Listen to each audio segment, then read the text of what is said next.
Covid-19 pode ter surgido em outubro de 2019 na China. Um novo estudo divulgado no dia 25 mostrou que o coronavírus pode ter começado a se espalhar na China em outubro de 2019, 2 meses antes de o primeiro caso oficial da doença ser identificado na cidade chinesa de Wuhan. Pesquisadores da Universidade de Kent, no Reino Unido, usaram métodos da ciência da conservação para estimar, que o SARS-CoV-2 apareceu pela primeira vez entre o início de outubro e meados de novembro de 2019. O artigo da pesquisa foi publicado no jornal científico PLOS Pathogens. Segundo a estimativa dos pesquisadores, a Covid-19 já havia se espalhado globalmente em janeiro de 2020. A informação vem em meio à suspeita de que a China teria acobertado a origem do vírus. O primeiro caso oficial divulgado pelo regime chinês é de dezembro de 2019. De fato, né? Se não tem nada para esconder, por que deletaram os dados, né?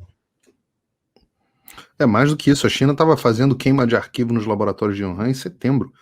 Então, isso só aumenta as suspeitas de que da origem do vírus ter sido anterior e do dolo,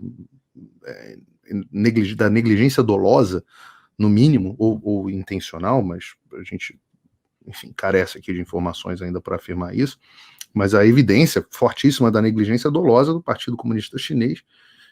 E aí, eu me lembro, eu acho que foi o deputado Eduardo Bolsonaro, ou alguém que disse que o coronavírus era o Chernobyl da China.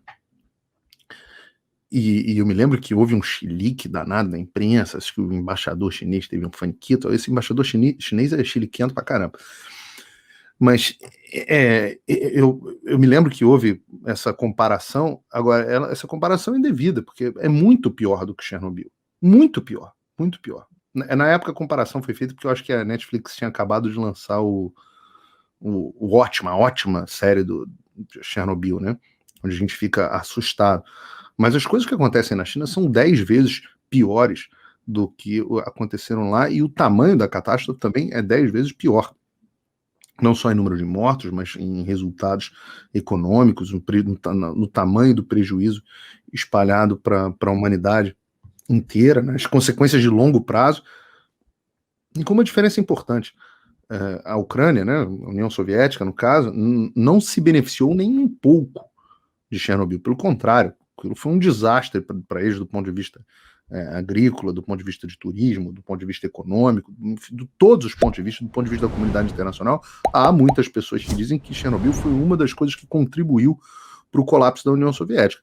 Enquanto a China foi tremendamente beneficiada pelo coronavírus, o que aumenta enormemente as suspeitas de que tenha havido essa negligência, tenha sido dolosa, tenha sido intencional, ou de que todo o processo tenha sido intencional. Ainda tem muita coisa que a gente precisa descobrir sobre as origens do vírus, tanto na linha do tempo, quanto nas intenções e nas ações que foram tomadas.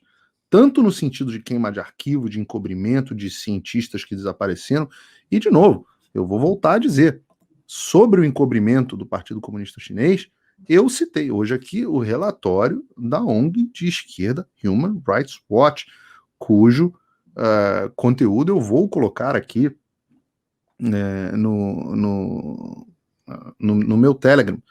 Vou repetir, o governo chinês rejeitou os apelos internacionais para investigações independentes e restritas sobre a forma como as autoridades chinesas lidaram com o surto, ou seja, não só rejeitou que a comunidade internacional identificasse as origens do surto, mas também rejeitou os apelos para investigações independentes e restritas sobre a forma como as autoridades chinesas lidaram com o surto. E vigiou e assediou as famílias das pessoas que morreram com o vírus e as famílias de diversos cientistas, calaram cientistas, sumiram com cientistas. E ai de quem fale contrariamente ao Partido Comunista Chinês. Eu tenho algumas restrições a essas, acho que ainda carecem de substância, embora não devam ser descartadas essas teorias de que jatinho de 2019 no esgoto de Florianópolis, sei lá qual foi a cidade que você citou aí, já tinham achado coronavírus. Pelo que eu entendi, essas coisas não são bem assim. O que posso dar essas informações? Tem alguns Pode. complementos aqui, tá? Um estudo brasileiro detectou presença do coronavírus no Brasil desde novembro de 2019 no estado do Espírito Santo. Outro estudo em Santa Catarina também verificou a presença da doença no esgoto de Florianópolis também em novembro de 2019. Países da Europa, como a França, também verificaram a presença do vírus no mesmo período. Já nos Estados Unidos, foi detectada a presença em amostras de sangue de mais de 100 pacientes que datam de dezembro de 2020. Perdão, dezembro de 2019. Isso. Pois é, eu sou um pouco ainda cético, e isso é uma característica minha. Eu sou cético, porque são acho que é a doutrina Sagan, né, do Carl Sagan, que diz que afirmações extraordinárias necessitam de evidências extraordinárias. E nem sempre eu vou dar o furo, igual a nossa querida colega da Folha de São Paulo, nem sempre eu vou dar o furo, mas normalmente quando eu faço afirmações é que elas já passaram por um critério bastante alto de evidência. Então eu ainda sou um pouco cético em relação a essas evidências, essas pesquisas, de que o vírus, mesmo que ele tenha saído do laboratório de Wuhan, hoje a principal suspeita consubstanciada é de que em novembro a gente tinha pessoas do laboratório de Wuhan com a doença. Então, novembro seriam os primeiros casos de pessoas do laboratório de Wuhan que teriam a doença. E se isso aconteceu, é muito difícil que você tenha em novembro ou em dezembro, em Santa Catarina, no esgoto de Florianópolis, já a doença circulando. É muito difícil, muito improvável. Mas são hipóteses quase que mutuamente exclusivas.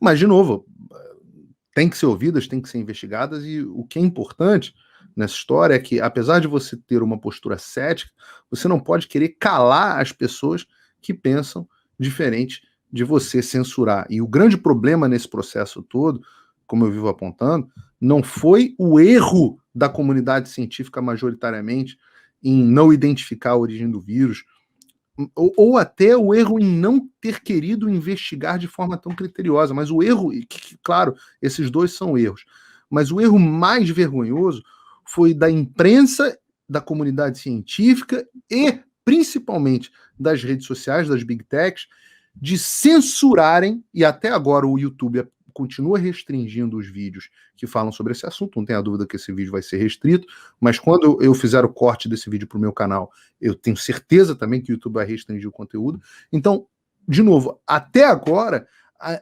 discussão sobre essas possibilidades, e mesmo feita de forma muito criteriosa, ela é desencorajada, desmonetizada, censurada. Aí você tem escalas de mordaça que eles aplicam.